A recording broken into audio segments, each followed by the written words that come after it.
Ай, рахмет, сау болың, саламат болың. Хауазыңыз талмасын дейміз. Жамел апа, сау болың. Енді еш келіп тұрған уақытлары қосықты атқарып алайық па, яки болмаса SMS оқы. Қосық айтайын, біздер ойыншымыз бар және Жүда жақсы. Демек, еш келіп тұрған кезде қосықшыны еркін жіберейік, қосық айтсын. Раушан сіңлім ойынында қадырдан доктор деген қосығымызды айтайық. Мархамат, мархамат. Келген уақытта ешті қайтармағай.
Рахмет, сау болың, саламат болың дейміз. Сау болың, Қарақалпақстан Республикасына қызмет көрсеткен артист Жамиля Бекбергенова.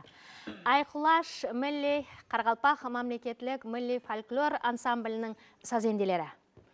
Рахмет. Келіңіз, орында көптеген ықыласпентлеріңіз, телетамаша көйлерімізді қызықтыратын сұраулардың бірі, Жамиля апа, ең дәстілеп қосық тарауына қадем қойғаныңызда қайсы қосықпенен басылағансыз? Һәм яныңызда қалған ең бірінші сахна қайсы сахна? Көркем өнер тарауына қайтып кіріп келгенсіз. Әлбетте. Енді менің көркем ұсты тарауға өзім әкем себепші болды. Өзім Мойнақтың қосықларынан басылап айттық. Енді одан кейін Үшешеде оқыдық, одан кейін Айқұлаш ансамбльде істедік. Енді көп қосықларды айттық. Ұстазларымыз бірталай көп. Гүлпаршын Сырымбетова ұстазым, өзім Қазақ-Дарияш апам. Одан кейін Базаргүл апа, Гүлхатша Имбетова, бәрі менің ұстазларым. Жүда жақсы. Әкеңіз қайсы тарауда? Менің әкем өзі мұғалім, әдебиятшы, бірақ скрипка шертеді. Әлбетте, көркем өнерге жақын. Демек, өзі осы тарауға кіріп келген, һәм осы тарауда болғаннан кейін перзентінің де осы тарауды елеуін қалеген. Әлбетте. Жүда жақсы, Жамиля апа. Енді SMS-лер келіп отырыпты. SMS оқысақ, Жамиля апа, сәл демалып аласыз. Оған шекем, біздерге Мен SMS-лерімді оқып, Жамиля апаға жеткермей атырыпты деп ықыласпентлер қафа болмасын дейміз. Келіп отырған ықыласпентлеріңізден SMS-леріңізді оқып естіреміз. Ассаламу алейкум көрсету жамағаты, хармаң, шаршамаң, мен Нөксі районынан Ислам Жұманов, Жамиля Бекбергенованың қосыларын сүйіп тыңлайман, оған бәлент паруаз тілеймен депті. Рахмет, рахмет. Енді SMS хабарлар жаңа айтқанымыздай біздің Телеграм тармағындағы 99 кодыменен 583-41-40 номеріне келіп атырды. Дегенменен біздің телефон номерімізге де ізі үзілместен қоңыраулар болып атырды. Біз тікелей эфирдеміз, қоңырауларыңызды ала алмаймыз, оған жауап бере алмаймыз. SMS хабарларыңызды тек мазмұны бірдей болған үшін сіздің номерлеріңізді ғана келтіріп өтеміз. Қазір бірме-бір атап өтейік. 1389 Жамиля апаға сау саламатылық тілеймен депті. 76-78 даусыңызға көз тимесін депті. Хауазыңыз жаңылай берсін депті. 80-71. Жамиля қарындасым, біздер шаңырағымызбенен тамашалап отырып, саламатылық тілейміз депті. 62-58 абоненті. 64-91 Нөксі районынан SMS хабар жоллапты. 01-87 абоненті сізге бәлент паруазлар тілепті. 01-69 шаршамаң депті. Қараөзек районынан келіпті бұл SMS хабар. Басылаушыларға да рахмет деп атап өтіпті. 34-28 Нөксі районынан Нұржайнаман деп SMS жазыпты. 1964 Жамиляға еш тілейміз, біздің мақтанышымызсыз деп SMS жазыпты. 14-55, 98-87, 89-65, 24-28, 63-67, 68-20, 85-08. Ізі үзіліп атырған жақ. Бір-біріне ұқсас SMS-лерді Рахмет айтамын. Рахмет. Нәубетті Рүстем сізге берейін, кешірерсіз, мен ізі үзілместен оқып қойдым. Әлбетте. Жамиля қызым, хауазың бәлентлей берсін, Кегейлден Пірнияз Бақсы Өтегенов шаңырағы сіздің дөрітушілігіңізге әумет тілейді. Һәм сізден кел жайқұнның бойларына қосығын сорап қалады. Рахмет Пірнияз аға. Пірнияз аға Бақсы Кегейлде тұрады. Қызы Зияда достым бірге оқыдық. Пірнияз аға аман болың, рахмет. Алдымызда аман болғайыз Пірнияз аға. Кейін кесеміз, ассаламу алейкум, қайырлы кеш. Жамиля Бекбергенованың қосықларын сүйіп тыңлаймыз. Минет палуаны қосығын айтып беруін сұраймыз деп Пірімбетовлар шаңырағы жоллапты. Және қатар SMS-лерді, тек қана абонентлерді атап өтемен 72-75, 55-05, 71-82, 83-30, 15-51, 31-53, 86-01, 65-04, 27-54, 16-82. Мінекей бұл SMS хабарлардың хаммесінің мазмұны, Жамиля апа, сізге бәлент паруазлар тілепті. Сіздің қазір атқарып атырған қосқыларыңыздан сондай бір ешланып отырыппыз деп өздерінің бір мінеттаршылық сезімлерін жазып қалдырды. Енді рахмет айтаман, кемшілігі болса, үзір кешірім сұрайман. Кешірім сұраймыз. Әлбетте. Кейінгі есемес қалайсызлар, хармаңлар, Жамиля апа шаршамаң, табыслар тілейміз. Рүстем әмде Шарыгүл көрсету жақсы өтіп атыр. Музыкантларға ілхам еш тілейміз. Сұлтан Жүсіпбаев Қаралпақстанға қызмет көрсеткен артист Азима Үсеновалар табыслар тілейміз, Жамиля апа. Рахмет, Азима. Шоманайлы Сейдуллаев Бақыт деген сіздің ықласпентіңіз екен. 68-64 абонентінен SMS хабар келіпті.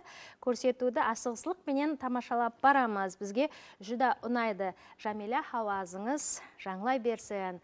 Атқаруыңызда ажайып ешлік қосықлар болса деп соранды. Рахмет. Көрсету баслаушылары Харман Жамиля апаның қосықлары жүда ұнайды, Бозатау районынан қанат депті. Концерт зор болып атырыпты. Жамиля апамызға бәлент пәруаз тілеймен. Қадырдан доктор қосығын айтып берің ілтимас. Қожелден Құрбанбай бақсы сазенделерге де күш қуат 30-40 абонентінен келген SMS. Жаңа айтып болып едік.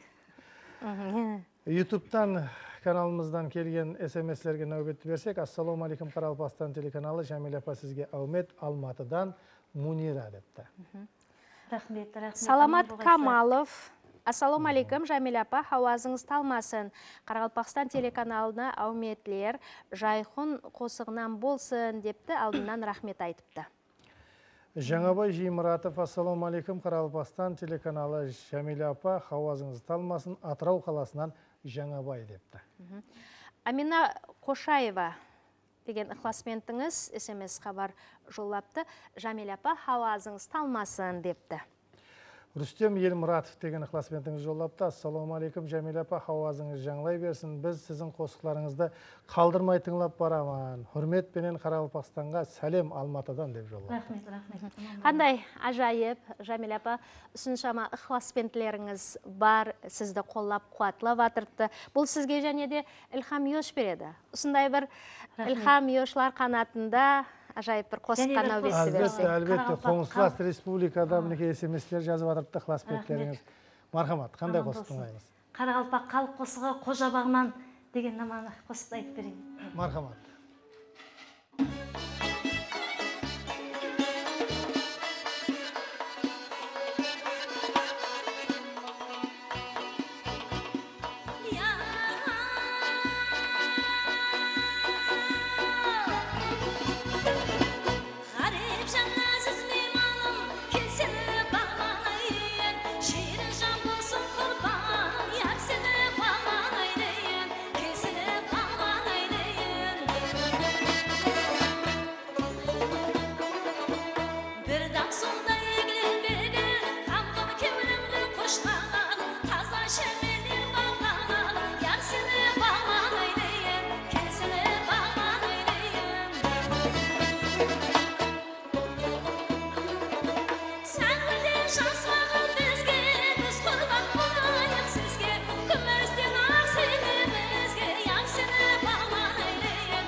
Сау болың.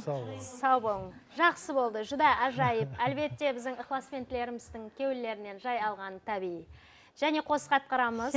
Және бір қосық айтайын. Бір заман деген қосық бар. Бұрын апаларымыз айтып кеткен, би апамыз айтқан.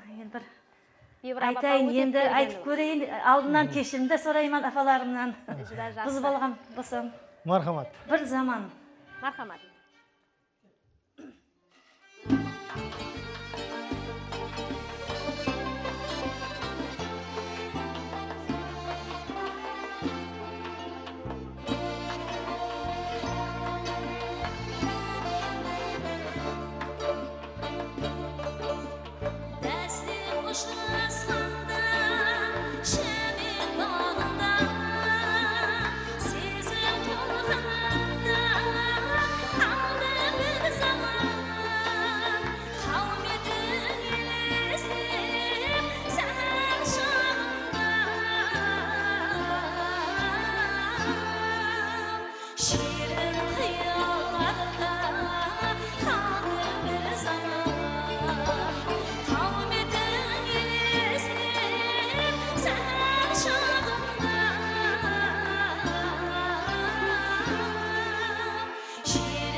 Рахмет, сау болың, саламат болың дейміз.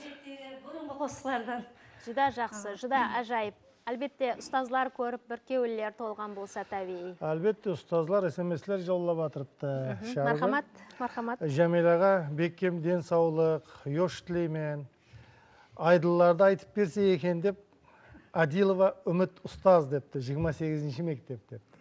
Juda жақсы. Сәлем. Репертуарымызда бар, айдынлар.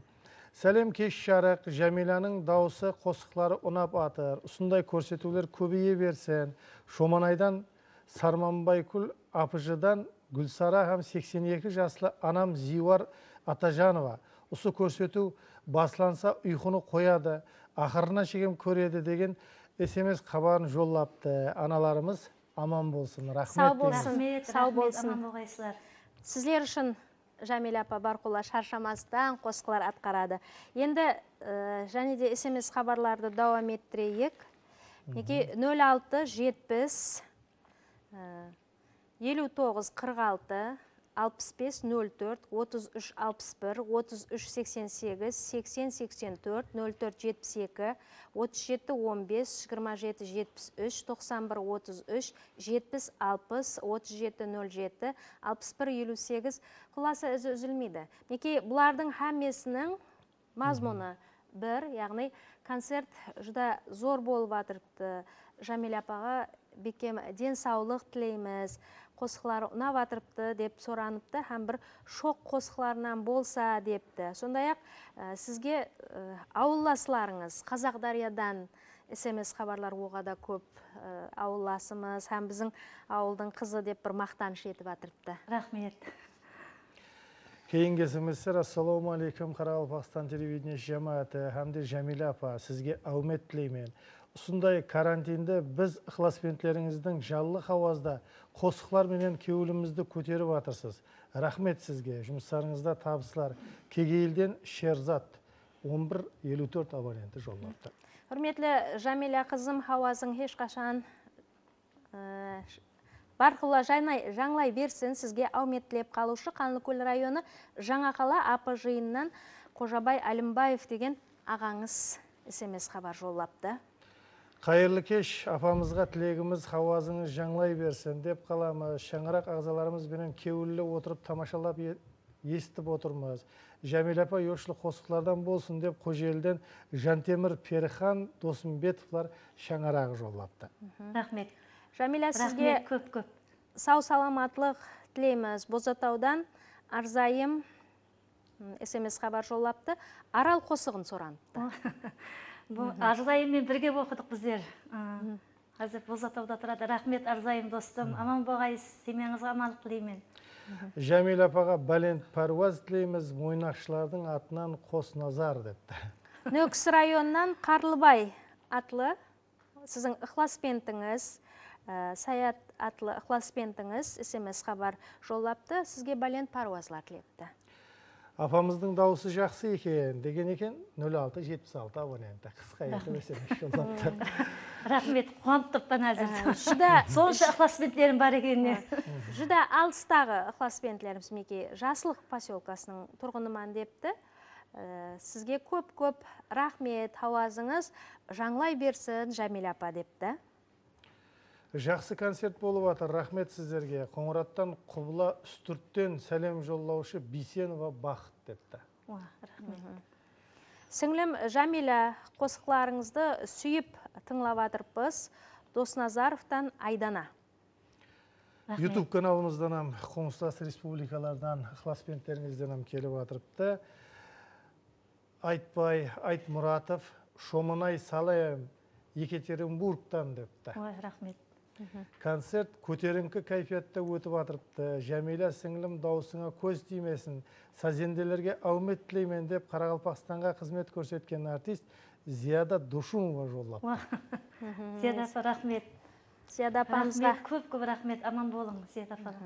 Жүда жақсы, Мойнақтан келіпті бұл SMS хабар. Нұрбол атлы ініңізбен дейді. Жұмысларыңызда табысылар тілейміз. Көрсету бізге ұнап атырыпты. Қосықлары ажайып. Сазенделердің де атқаруында бір нама болса екен деп сұраныпты. Рахмет, Нұрбол інім.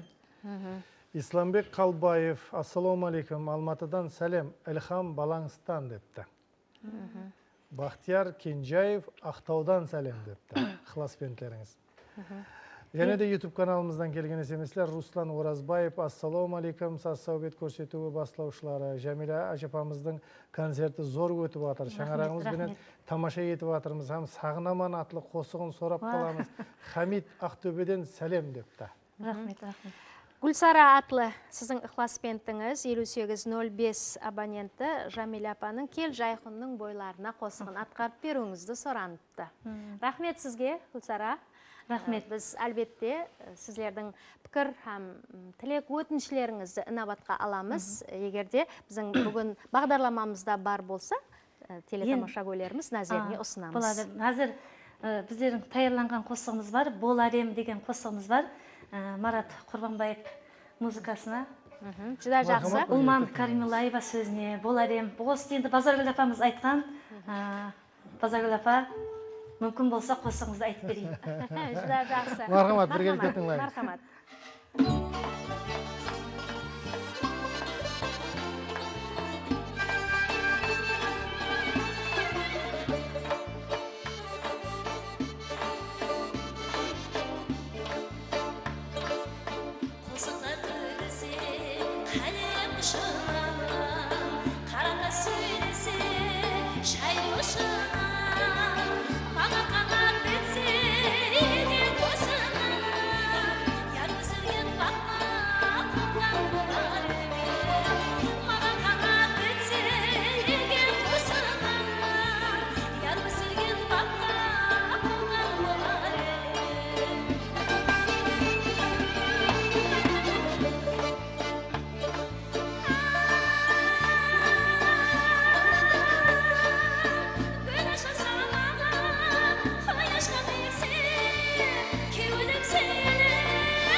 Навбет, және қосыққа берсек пе екен? Дәриясан деген қосықты айтайын. Мархамат, мархамат. Мархамат.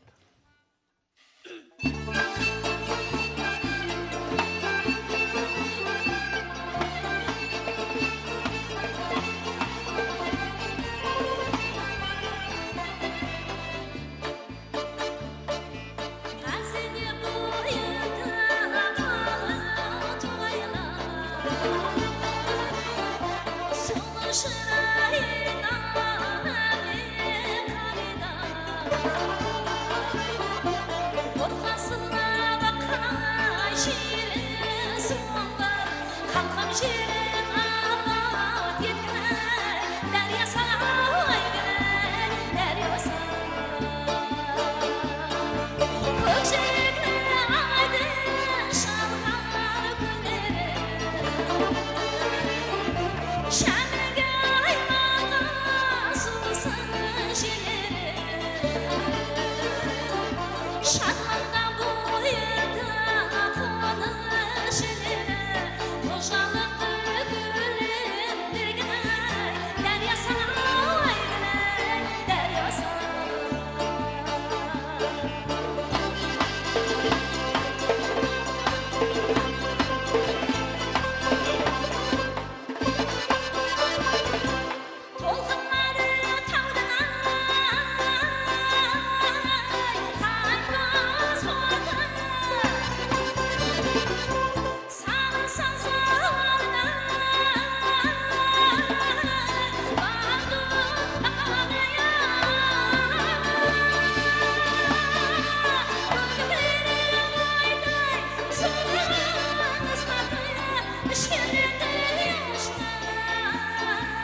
ажайып.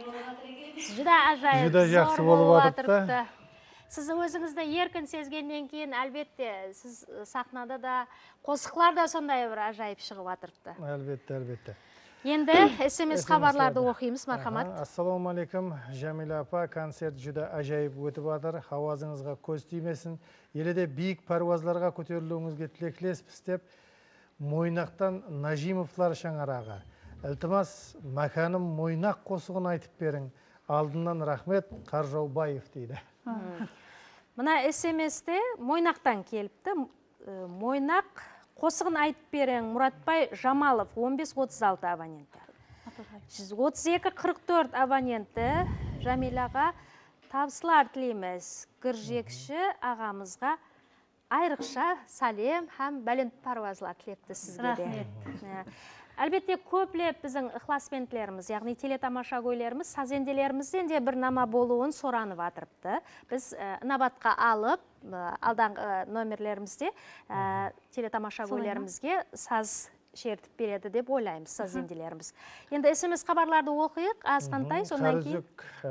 Қараөзектен Сапарбаевлар шаңарағынан бәріңізге сәлем. Концерт жақсы өтуде. Шаңарақ ағзаларымызбенен көріп отырмыз. Рахмет бәршеңізге деп 95-91 абонентінен келген SMS.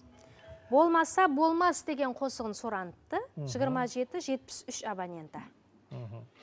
Ассаламу алейкум, жалла хауаз бәрі-бірде басқаша. Жәмила хауазыңыз бәлентлей берге. Саз сәубет кешесін шөлкемдестірушілерге рахмет. Туысқан халықлар қосықларынан болса жақсы болар еді деген SMS-тер бар.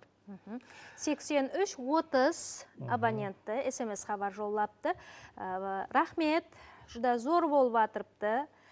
Даусыңызға көз тимесін, сондай концерт бағдарламалары жиі өтуінің тариптарымыз деп SMS жоллапты. Сізге де өз миннеттаршылығымызды білдіреміз. Саз сәубет басылаушылар, ассаламу алейкум. Жәмила қарындасымыздың қосықларын естіп, семьямыз бенен дем алып атырмыз. Рахмет, ілтимас 13 сентябрь ақлық қызымыздың туылған күні еді. Соған арнап Тақтакөпір даласы қосығын айтып берсеңіз деп, Қожелден Түринязовлар шаңараға алдынан рахмет депті. 66-73 абоненті 52-09 23-91 04-26 72-84 30-85 18-45 86-46 84-48 13-62 17-02 37-07 абонентлері барлығы да Жәмила апа, сізге бәлент паруазлар тілепті. Қосықларыңыз жүда ұнап атырыпты. Біз ұсындай концерттен кеуліміз толды. Жәмила апаға бәлент паруазлар тілейміз депті. Қожелден ең соңғы абонент Ембергеновлар шаңарағы да атынан сәлем жоллаған һәм аңламас қосығын сұраныпты. Кейінгі сөмістер Қараөзек Құралпадан қалбайман, Жәмила апа хауазыңыз жаңлай берсін, сау болың деп 60-67 абоненті SMS жоллапты. Ассаламу алейкум, Жәмила апа, хауазыңыз талмасын, Жапаровлар шаңарағы атынан әумет тілейміз. Бақақа шау жігітлері атынан 67-96 абоненті. Ассаламу алейкум, Рүстем аға, Шаргүл апа, концерт зор өтіп атыр. Жәмила апаға бәлент паруаз тілеймен. Жиенім Эльбрустың туылған күніне арнап бір yoshlı қосық болсын, алдынан рахмет. Қараөзектен 89-36 абоненті депті. Бүгін атқарылып атырған қосықлардың барлығы өзлерінің қуанышлы, яғни туылған күндерін белгілеп атырған қуаныш иелеріне бағышланады.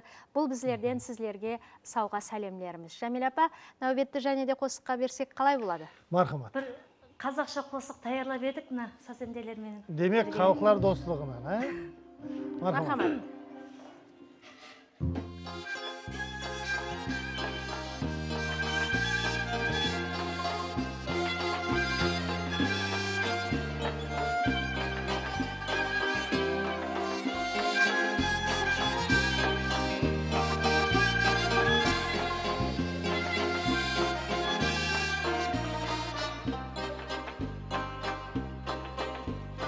Қимайтын жан екенсің,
Жүдә ажайып, жүдә ажайып осы жерде тап келген бұл SMS-ті оқып жіберсек, біздің сазенделерімізге де бір еш ilham бағышлайды. Ассаламу алейкум, Сассаубет кешесі дөретушілер жамааты концерт шырайлы өтіп атыр.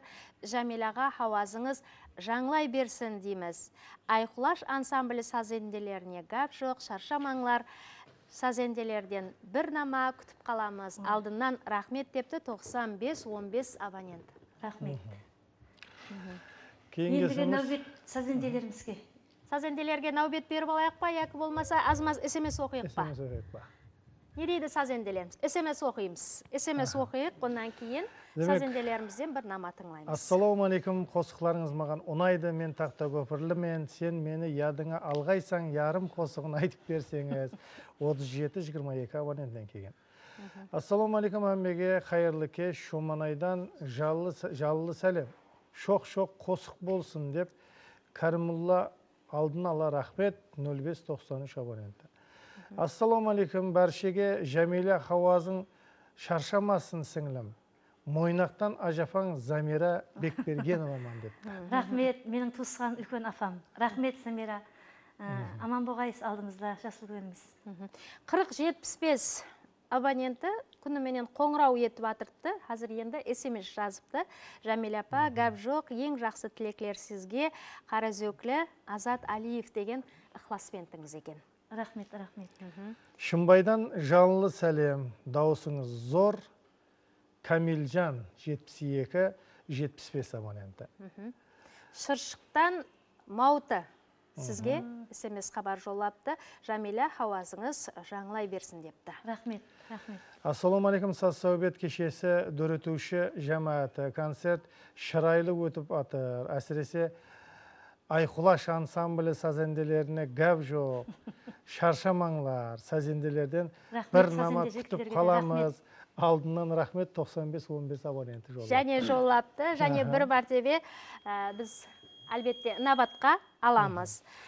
Сізге және бір SMS хабар 27-73 абонентінен айдынлар қосығын атқарып берсе екен деп сұраныпты. Азыр айтамыз. Біз Мына сазенделерге нәубетті беріп алайық.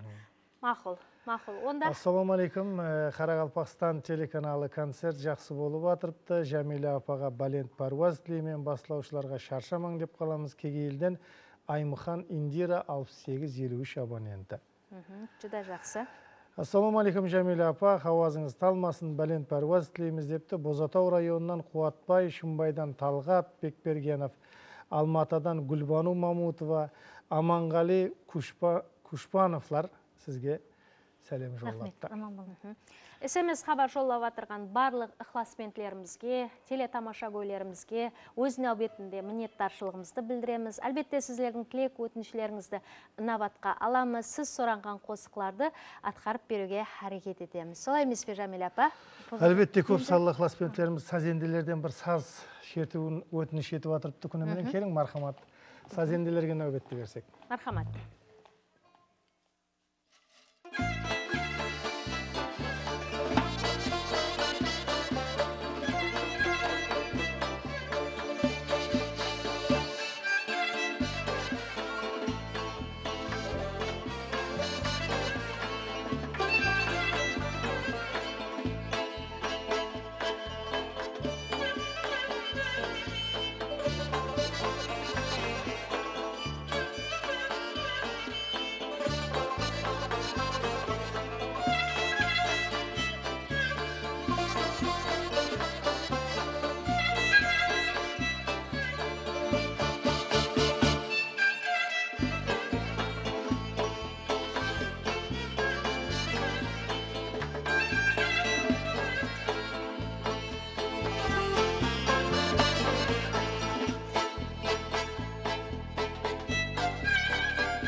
Рахмет, сау болың.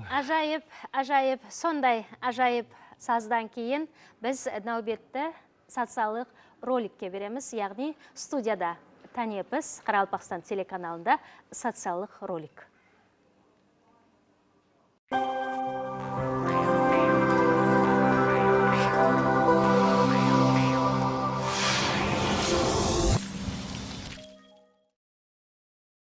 Мемлекетімізде пақта жиым терім маусымы басланды. Пандемия шараятында өнімді зиян жеткізбестен теріп алу, һәм терімшілерді инфекция жұқтырып алудан қорғау ең ахметлі мәселелерден.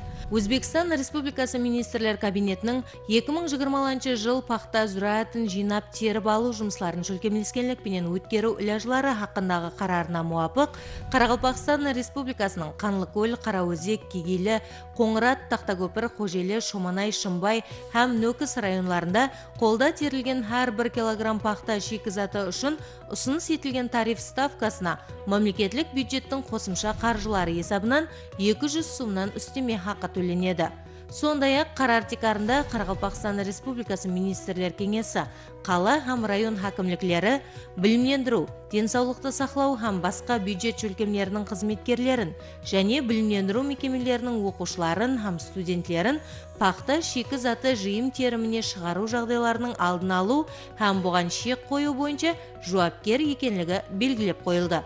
Еслетіп өтеміз, биылғы терім маусымінде қолда терілген әр 1 килограмм пақта шикізаты үшін бірінші терімде 1000 сомнан, екінші терімде 1400 сомнан кем болмаған мұғдарда минет хақы төленеді. Пандемия дәуірінде оқушылар үшін ұсынысылар. Партаңыздың үстін һәм атрапын азада тұтың. Һәм қолларыңызды тұрақлы түрде дезинфекциялап тұрың. Класс бөлмесінде әрдайым классластарыңызбенен аралықты сақлаң. Бөлмеде хауа алмасуына ітібар берің. Тәнепіс уақытында аралықты сақлаған халда ашық хауаға шығың. Түшкіргенде жүзіңізді шығанағыңызбенен жабың. Өзіңізге ажыратылған бөлмеден басқа бөлмелерге кірмең. Тәнепіс уақытында басқа класслардағы оқушылар менен сөйлеспең һәм топланбаң. Кеселіктің әрқандай белгісі сезілгенде, басыңыз яки тамағыңыз ауырғанда оны жасырмаң. Дәрхәл класс басшысына хабар берің.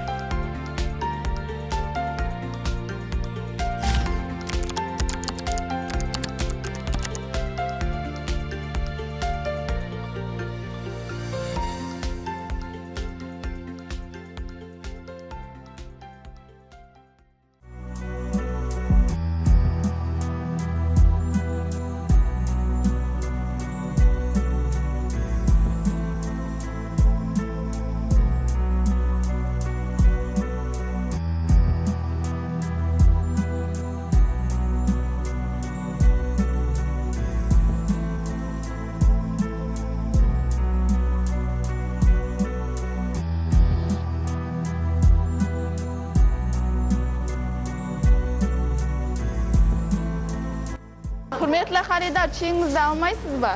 Чек дейсіз бе? Сол кішкене қағаздың маған не керегі бар? Құрметлі бұқаралар, бұл кішкене ғана чек қағазының көплеген үлкен имканиятлары бар. Сатып алған өніміңіз, ямаса көрсетілген қызметлер үшін чек сұрауды ұмытпаң. Егер әрбір тұтынушы тарапынан чек талап етілсе, жасырын экономика үлесі қысқаруымен бірге салықтардан бас тарту жағдайлары кемейіп, бюджет түсімі асып барады. Нәтижеде мемлекет экономикасы рауажланады. Сіз де отанымыз тағдыріне бейпаруа болмаң.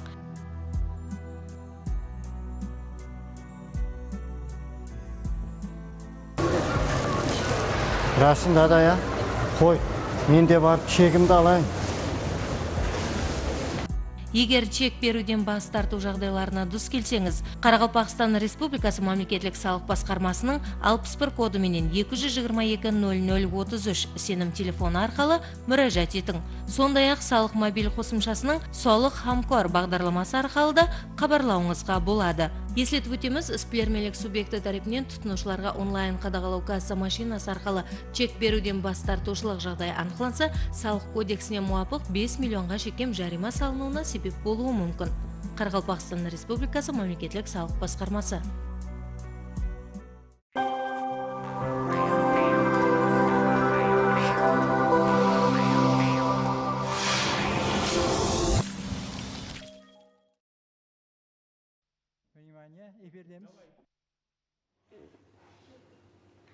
Қадірлі телетамаша көйлер, сіз саз саубет кешесі көрсетуін тамаша етіп атырпсыз. Көрсетуіміздің бүгінгі мейманы Қарақалпақстан Республикасына қызмет көрсеткен артист Жамиля Бекбергенова. Келің жаргүрсі орында бізді енді ғана тамашалап атырған ықыласпентлерімізде болуы мүмкін. Бұларға да телеграм тармағындағы номерлерімізді естетіп өтсек, 99 кодыменен 583-41-40 номері арқылы өз SMS-леріңізді, тілек өтініштеріңізді бізге жолдасаңыз болады, әзіздер. Онан қала берсе, YouTube-тағы Мегалайн Қарақалпақстан каналы арқалы да біздің алыстағы ықыласпентлеріміз көрсетуімізді тамашалау имканиятына ие, өзлерінің пікір ұсыныстары болса, біздің қосық жұмысты қоллап қуатламақшы болса, бұндай мүмкіншілігіміз де бар. Әлбетте, келің азыр телетамаша көйлерімізден келген SMS-лерді оқып, естіріп қойсақ. Ассаламу алейкум, сассаубет көрсетуін алып барушылары, концерт жүдә жақсы болып атырыпты, шаңарақ ағзаларымыз бенен бірге тамашалап атырмыз. Жәмилә Бекбергеноваға беккем денсаулық, бәлент лапысам табысылар тілейміз. Музыкантларға да, соның ішінде Сұлтан Абджамиловқа сәлем жоллап, оларға да табысылар тілейміз. Хүрмет бенен Қожамұрат Қайыпназаров деп SMS жоллапты. Бұл біздің тұрақлы ықыласпентіміз, Қожамұрат аға, сізге миннеттаршылық білдіреміз. Әр сапар көрсетуімізге SMS хабарлар жоллайды. Ассаламу алейкум, Қазақ-Дариядан ықыласпентлеріңіз, сазенделерге айрықша сәлем жоллайман, шаршамаң депті. Сәлем, сассаубет кешесі баслаушылары, Жәмилә апа зор денсаулық тілеймен, сізге қазақша қосық айтып берсеңіз, алдынан рахмет деп Қожелден Баян 54-46 абонентінен келген SMS. Жәмилә Бекбергенова атқаруында қазақша қосықтан соң бізді тамашалап атырған болсақ керек Баян. Ықыласпенті. Қожеліден бек болсын деген ықыласпентіміз, яғни 13-19 абонентіміз сізге SMS хабар жоллапты. Илхам Йош тілейміз, сау болсын, концерт бізге ұнап атырыпты деп SMS хабар жоллапты. Сассаубет кешесі зор, жаллы хауаздағы қосық сондай жақсы болып атыр. Сәзенделер шаршамаң, жақсы дем алып атырмыз деп 60-51 абонентінен SMS келген. Ассаламу алейкум, зор көрсету болып атыр, телевидение жамаатіне табысылар тілейміз. Жәмилә апамыздың дауысы ешқашан шаршамасын дейміз. Ажайып қосықлары үшін рахмет депті. Кегейліден Салауат 0923 абоненті. Ассаламу алейкум, зор көрсету болып атыр, телевидение жамаатіне табыстар тілейміз. Жәмилә апамыздың дауысы кеуілге қонымлы болып, зор болып атыр. Біздер Шымбай районы Майжап ауыл бұқарлар жиынынан тамашалап отырмыз. Икрам Убиев ісімді ықыласпентіңіз SMS жоллапты. Шымбайдан және Майжаптан Камаловлар шаңарағы атынан айдынлар қосығын атқарып берсе екен депті 36-59 абоненті. Сассаубет кешесінің баслаушылары, жұмыстарыңызда табысылар тілейміз. Мен Тақтакөпірден мен Жәмилә апа хауазыңыз талмасын, қазақша қосықтан тағы бір айтып жіберсеңіз депті. Әлбетте, туысқан қалықлар қосықларында біздің ықыласпентлеріміз көплеп соранады. Көп миллетлі Қарақалпақстан, көп миллетлі қалық. Әлбетте, ықыласпентлеріміз арасында біздің достық қатынасықларымызды еліде беккемлеп, олар үшін қосықлар атқарылады. Енді 30-11 абонентінен келіпті. 04-85, 81-08 абонентінен келіпті. 95-15, 59-06 абонентлерінен келіпті. Бұлар бір мазмұнда, әмесі сол Жәмилә Бекбергеноваға бәлент лапыс тілейміз. Қосықлары жүда кеуілге қонып атырыпты. Біз міннеттармыз депті, һәм сізден және де шоқ қосық соранды. Кейінгі SMS, Жәмилә достыма бәлент пәрваз Илхам Йош тілеймен. Баслаушыларға да сондай-ақ Сұлтан ағам басшылығындағы сәзенделерге үлкен рахмет. Тақтакөпірлі көркемөнер шайдасы Замира Мұстафаевадан келіпті. Ассаламу алейкум, сассаубет кешесі зор болып атыр. Жәмилә ападан Амудария қосығын айтып беруін ілтимас етіп қаламан. Шоманайдан бек босын 18-20 абоненті. Қайырлы кеш, Жәмилә апа, хауазыңыз жаңлай берсін, қосық тыңлап зор отырмыз. Қалқабаттан Айдос 45-59 абоненті SMS жоллапты. Қожелден Қауын Шертек ел атты Досбергеновлар шаңырағынан сәлем жоллаймыз. Концерт ұнап атырыпты. Жәмилә апамызға бәлент паруазлар тілейміз депті. Рахмет. SMS жазып, ітібәрі беріп атырған қалқыма, ықыласпентлеріме мың-мыңа рахмет айтаман. Ассаламу алейкум, сассаубет кешесі жамааты. Жәмилә сіңілім концерт жақсы өтіп атыр. Хауазың еледе бәлентлей берсін. Бахадырдың анасы Үлфетова Клара 83-51 абоненттен келіпті. Рахмет, аман болың. Жәмилә апа, нәубетті қосыққа берсек қалай қарайсыз? Мойнақтың қосығы, сол бұрын теңіздің толып тұрған уақытында қыздың ярым күсіп тұрғандағы қосық, қыздың қосығы. Біздің сәуер ярым екен ай деп Біздің айтып тұрған. классменттеріміз көплеп соранға. Көплеп соранда. Сұраулары бойынша. Мархамат.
Рахмет, сау болың. Жүдә ажайып, сау болың, хауазыңызға көз тимесін. Жәмил апа, осы патпенен және бір қосып қатқара қояйық.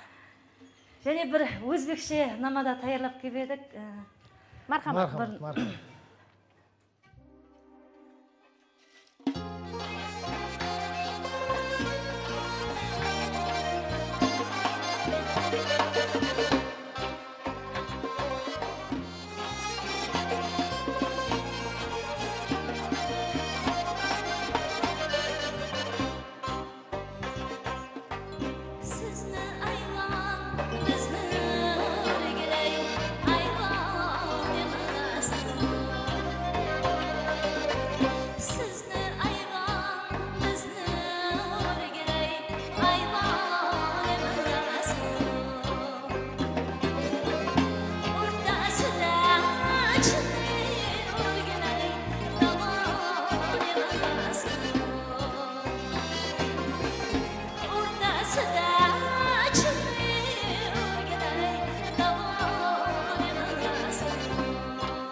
Şahdan sen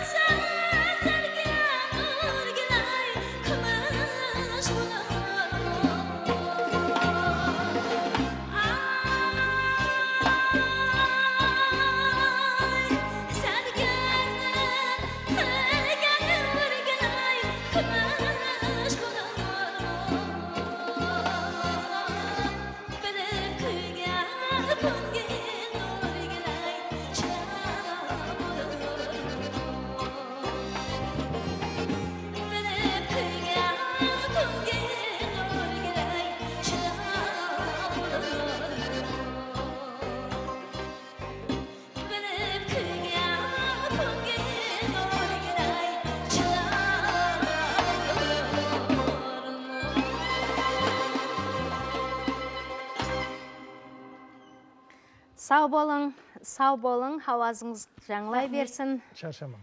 Шаршамаң. Енді SMS хабарларға нәубетті береміз. Мархамат. Бұл SMS хабарлар төмендегіше басыланыпты. Жамиля сіңлім, қосқыларға хауазыңа гәп жоқ, паруазың балент болсын, кел жайқынның бойларына қосығын айтып берсеңіз, Айжан Қазақбаева. Кегейліден Байрам атлы ықласпентіміз өкпелеп атырыпты біздерге. Қазір нешінші мәртебе жазуым SMS-ті оқымай атырыпсыз деп. Жамиля апа, сіздің ықласпентіңіз бар екен, кегейліші Байрам деген сізге бәлент паруазлар тілепті. Рахмет, Байрамыз. Сау саламат. Рахмет, аман болың. Кейінгі SMS, ассаламу алейкум Рүстем аға, Шаргүл апа, сіздерге рахметлер айтамыз. Жамиля апамыздың концерті қызықлы өтіп атыр. Апамыздың хауазы жаңлай берсін деп, Мойнақтан Гүлбахар. Енді мотор қайық айдаған біздің сәуір ярым мекен қосығы болса әлтімас депті. 0678. Сәл алдылау келіп еді. Бұл SMS хабарымыз сіз бұл қосықты атқарғаннан кейін.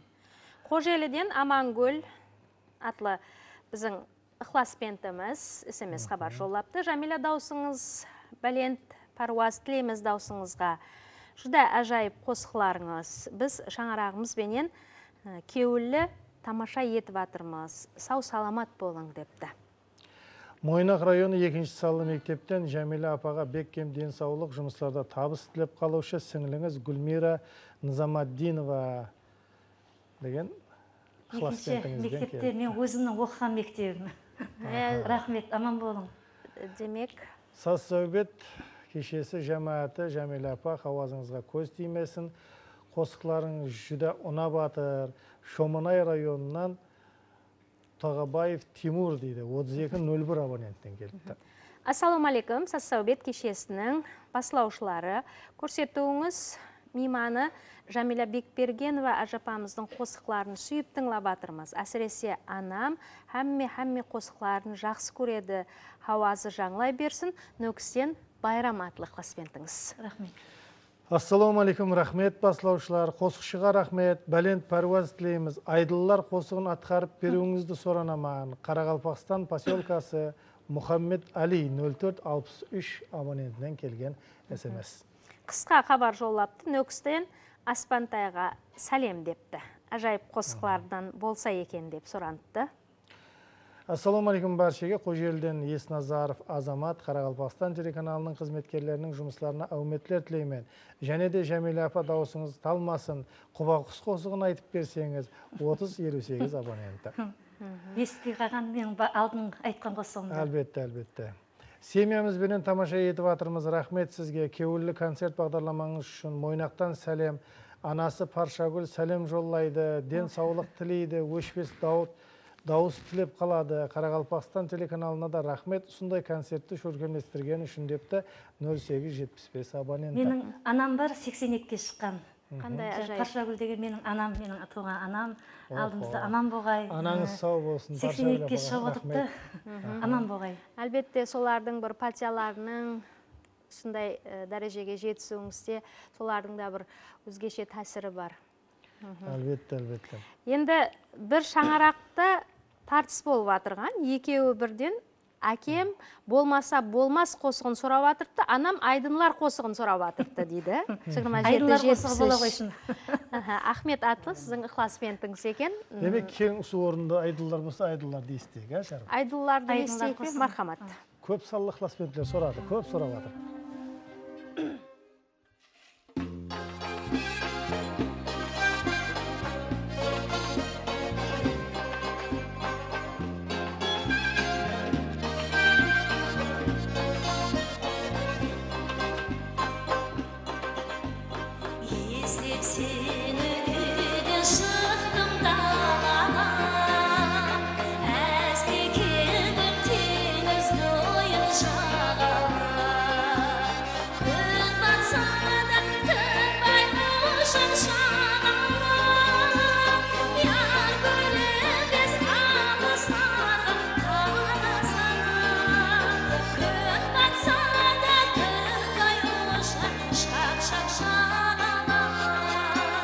Yar gülüm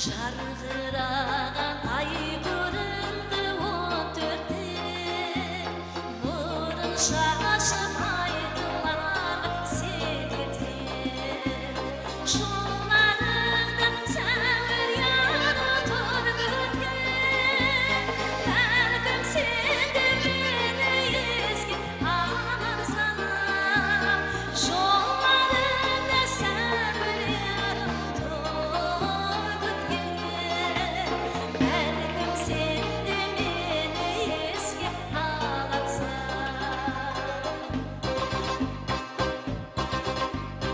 айдыннан айдыннан шалқар айдыннан бізде сәуір ярға сәлем айтыңдар толқынlar ярыңды алып қайтыңдар яр көрінбес алысларға қарасың толқынlar ярыңды алып қайтыңдар яр көрінбес алысларға қарасың яр көрінбес алысларға қарасың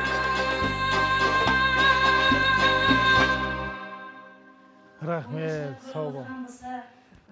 жақсы қабыл алғайсыздар Жүдә ажайып хақиқи мойнақ елінің қызы екеніңізді дәлелдедіңіз. Ықыласпентлеріміздің де кеуілі толғанлығы тәуи. Солай емес пе? Әлбетте келген SMS-лерден өз уақытында жеткізіп қойсақ. 5-ші мәртебе SMS жазуым депті, қапа болмасын, біз қазір оқып естіреміз. Ассаламу алейкум, мен Нөкістен Интизар Абдрахманова. Жамиля апа, хауазыңызға көз тимесін, шаңырағымызбенен бірге тамашалап отырмыз. Жұмысларыңызда табысылар тілейміз. Һәм дөретушілік етуден ешқашан шаршамаң. Сазенделерге айрықша рахмет депті. Мен Нөкістен Зарина боламан. Жамиля апаға рахмет, қосықлары жүдә ұнайды.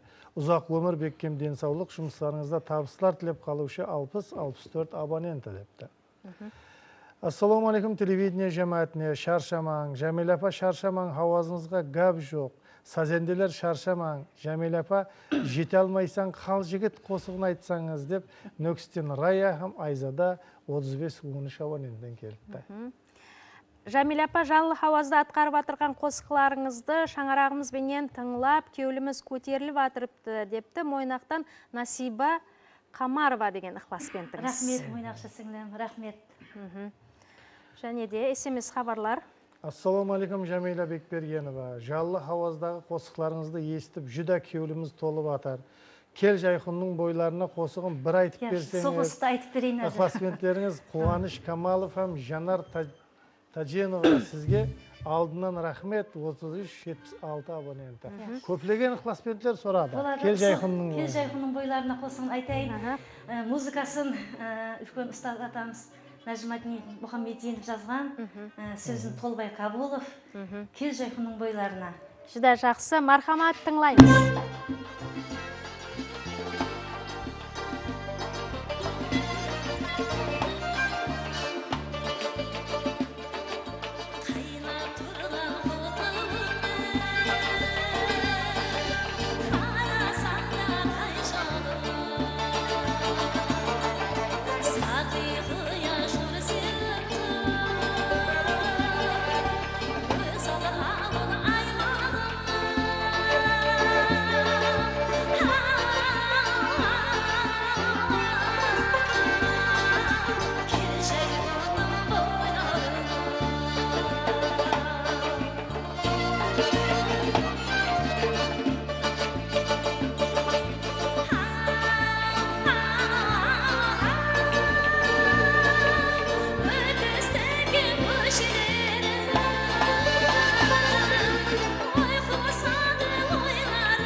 Рахмет, сау болың. Сұраулар бойынша Көплеген ықыласбеттеріміз сұрап еді. рахмет, ітібар беріп, SMS жазып, қосты, ілтимас еткеніне рахмет. Қолдан келгенше айтып бердік. Жүда жақсы, жүда ажайып болды. Және де көплеген ықыласбеттерден SMS-лер келу тоқтамай атырыпты. Әлбетте өз уақытында оқып жеткізбесек қапа болады. Шарыгүл? Жамбыл поселкісінен дейді. Біз әмме қосықларын сүйіп тыңлап атырмыз. Ұсының менен нешінші мәртебе SMS жоллауым неге оқымай атырыпсыз деп қапа болыпты. Біз қапа болмаң, ләжі барынша қолдан келгенше SMS хабарларды жеткізуге әрекет етіп атырмыз. Сізге де өз миннеттаршылығымызды білдіреміз. Жәмила апа, сізге бәлент паруазлар тілепті. Рахмет, рахмет. Ассалаумалейкум, концерт зор болып атырыпты. Концертті ана жаным менен бірге көріп атырмыз. Ана жаным үшін ана хақында қосық айтып берсеңіз, алдынан рахмет 62-12 абонентінен келген SMS. Сәлем Жәмила, хауазың бәлен жаңлай берсін. Маған сырлас болар кімлер бар қосығын айтып берсеңіз, Қожелден Жаңабай атлы ықыласбентіңіз. Қоңыраттан сәлем, концерт зор болып атыр. Жәмила апаға бәлен паруаз тілейміз деп, Қанат атлы ықыласбентіңіз 32-12 абонентінен келген SMS. Ассалаумалейкум, Жәмила Бекбергенованың дүрітушілігіне рауаш тілейміз. Маканым Мойнақ қосығын күтеміз. Министрлер кеңесі басылығы Қахраман Сариевтен SMS хабар келіпті. Маканым Мойнақ қосығын сұрапты. Ассалаумалейкум, Жәмила, хауазыңыз бәлінтлей берсін. Сізден ілтімас, гүллер аңламас қосығын атқарып берсеңіз. Сәзенделерге де табысылар тілеймен деп Шымбай районы кеңестен Мамбет Назаровлар шаңырағынан келіпті. Гәп сөз болуы мүмкін емес, хауазыңыз зор, ажайып, мәртебеңіз биік болсын. Ізленуден шаршамаң, біз және де Сассаубет кешесін асығыслық пенен күтіп қаламыз. Алдынан рахмет, Қожеліден Саулатовлар шаңарағы. Сізге өз миннеттаршылығымызды білдіреміз. Және де Қожеліден 34-74 абоненті концерт жүді зор болып атыр. Жәмила Демберместі айтып берсеңіз депті. Саламатсыз ба? Қожелі қаласының тұрақлы ықыласпентлеріміз, Жәмила сіңлімізден және де қосықлар сораймыз депті. Райхан атлы ықыласпентіңіз, Жәмила апа. Жәмила, достым, жаллы хауазда жүда жақсы атқарып атырсыз, даусыңыз талмасын. Іләжі болса, халық қосықларынан айтып берсеңіз, нөкістен іңкар, кеуілден су ішер қосығы болса, 17-74 абоненті SMS жоллапты. Ассалауму алейкум, Шоман Айдаман. Бара алмай тұрыппан жайларыңызға қосығын айтып беруіңізді сораныпты, алдынан рахмет айтыпты. Ассалаумалейкум, Жәмила апа, хауазыңыз гәп жоқ, және де алға өрлей берің. Набатовлар шаңарағы. Маканым Мойнақ қосығын айтып берсеңіз, алдынан рахмет, 91-26 абоненттен келген SMS. Қарақалпақстан поселкасынан Бағдаулет деген сіздің ықыласпентіңіз SMS хабар жоллапты. Сондай-ақ 74-22 абоненті 27-95 92-68 38-67 30-11 92-21 мінекей ізі үзіліп атырған жоқ. Әммесінің мазмұны жаңағы айтқанымыздай сізге қолап қуатлап атырыпты. Хауазыңызға көз тимесін, дүретушіліктен шаршамаң деп атырыпты. Әлбетте бізде өз нәубетінде SMS хабар жоллап атырған барлық ықыласпентлерімізге рахметлер айтамыз. Жәмила апа, сіздің де ықыласпентлерге айтар тілеклеріңіз болса мархамат. Ықыласпентлерім со үтібар беріп, маған со кеуіл аударып отырған ықыласпентлеріме мың рахмет. Аман болғай. Ұнап атырған шығарман деп ойлаймын, енді рахмет. Әлбетте. Кеуіл кейпиятыңыз қалай? Жақсы, енді мен сұраулар бойынша дем берместі айтып көрейін. Сұраулар бойынша дем бермеске нәубетті береміз. Мархамат.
Juda ajoyib.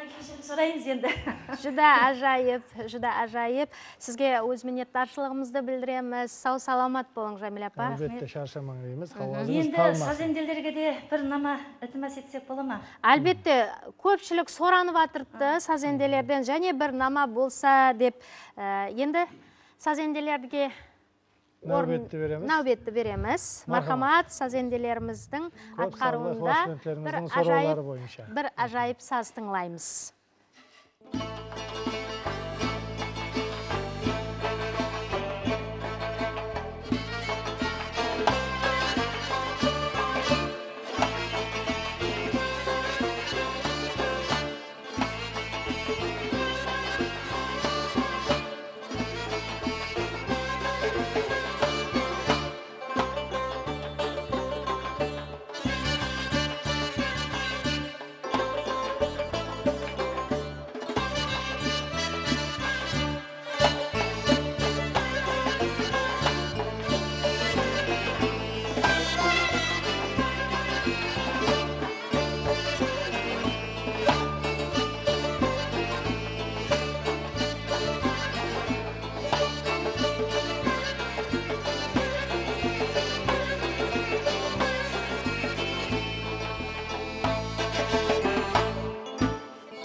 Ай, рахмет, сау болың дейміз. Сау болың, рахмет. Қолдарыңыз талмасын дейміз, құрметті сазенделер. Саламат болың. Енді SMS хабарларымызды оқуды давам еттіреміз.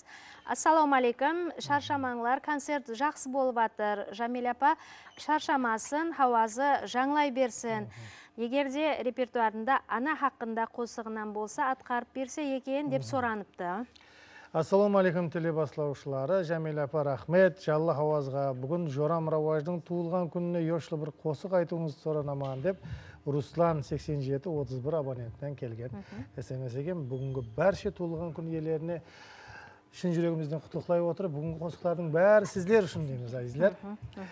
Жәмил апа, концертіңізді көріп тамаша етіп отырмыз. Каракалпакиядан ықыласпентлеріңіз, Наймандияр, Қосықты, Соранамыз, Бейсенбаев, Жайық 1978 абоненттен келген SMS екен. Шыда жақсы. Жәмил апаның атқаруындағы намар жігіт неге дәркар қосығын сорап қаламыз, алдынан рахмет депті. Сондай-ақ Нөкістен Шаргүл атты ықыласпентіміз сізге SMS хабар жоллапты. Жәмил апа, хауазыңыз жаңлай берсін. Көрсету дүрітушілеріне дүрітушілік табыс тілейміз депті. Рахмет сізге де. Жәмил апа, біздер Тақтакөпірден сіздің ықыласпентіңіз, дауысыңыз талмасын. Кеуіл-кеуілден су ішер қосығын айтып берсеңіз, Абатовлар шаңырағынан келген қосыққа енді таярланбадық, бірақ кейінен әлбетте таярлап айтамыз. Әлбетте. Шыда жақсы. Ассаламалейкум, сассаует көрсетуінің біз шаңырағымызбенен көрсетуді көріп, зауқыланып атырмыз. Ілтімас, маканым мойнақ қосығын айтып берсеңіз, сәлем менен алыс мойнақтан сәрсен Жұмағұл дейді. Осы маканым мойнақты мен бұл музыкантлар менен айтқам жоқ еді, енді әзір өзім айтаман. Музыкантлар Тілек өтінішілерді есапқа ала отырып, маканым мойнақ қосығын телетамаша бөлеріміз. Өзімнің туылған жерім, мойнақ қосығын айтып шығып едім. Жүда жақсы. Музыкантлардан ілтимас қыламыз. Мен өзім айта берейін. Біргелікте. Мархамат.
Таярланған жоқ еді, бірден болып қалды. Енді үзір, кешірерсіздер.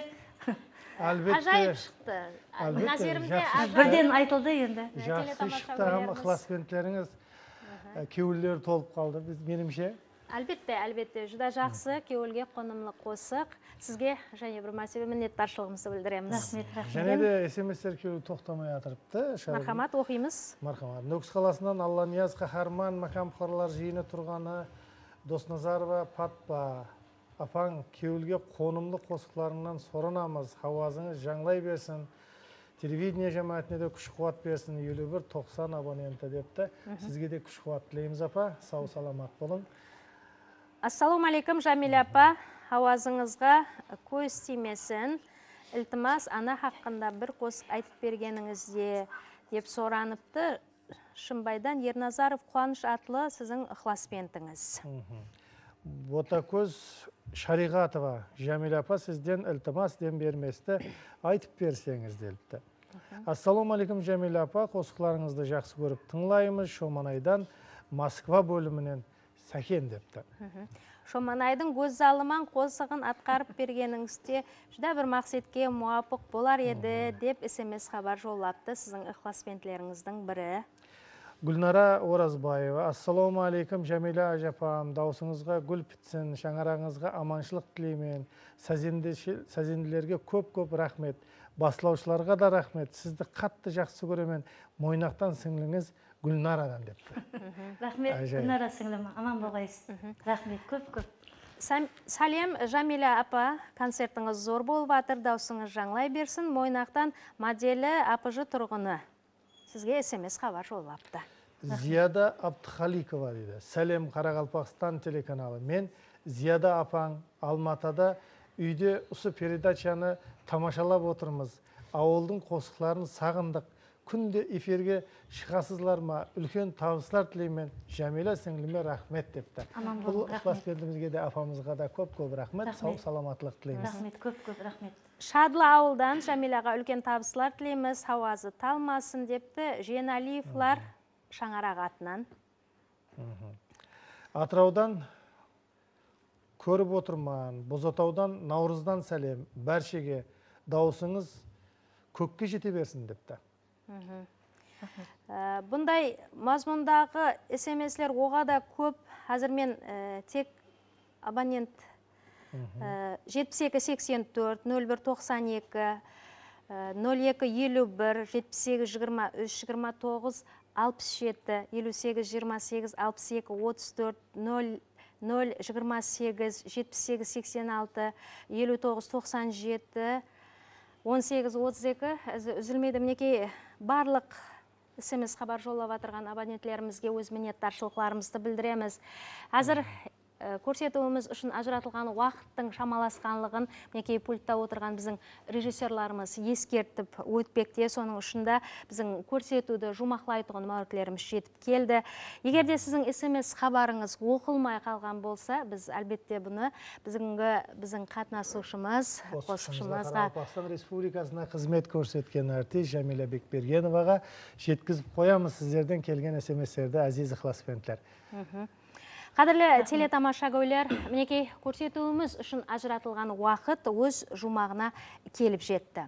Біз сіз сұранған, сіз өтініш еткен қосықлардың дерлік барлығын ләжі барынша жеткізуге, Жәмиланың атқаруында сіздердің назеріңізге ұсынуға әрекет еттік. Егер де сіздің SMS-лер оқылмай қалған болса, біз және бір мәртебе кешірім сұраймыз. Біз Жәмила Бекбергеноваға алдағы дүретушілік іслерінде бәлен паруазлар тілейміз. Әлбетте, шаршамаң дейміз, хауазыңыз талмасын дейміз. Рахмет сіздерге де рахмет, аман болыңыз. Қадірлі достар, Саубет кешесінің тікелей эфирде сіздің назеріңізге ұсынуда әлбетте біздің қатар кәсіптестеріміз, инженер-техник қызметкерлеріміз, дүретушілік жамаатымыз қызметте болды. Барлық дүретушілік һәм инженер-техник қызметкерлерімізге өз миннеттаршылықларымызды білдіреміз. Сондай-ақ көрсетуімізге қатынасқан сазенділеріміздің бәршесіне өз миннеттаршылығымызды білдіреміз. Көрсетуімізді жұмақлай отырып, ең соңғы қосыққа нәубетті береміз. Мархамат. Сенсіз деген қосық бар. Босты өзім жақсы көремен, Базаргүл апаның айтқан қосығы, соны айтып берсем. Мархамат, бұл жұмақлаушы қосық болады.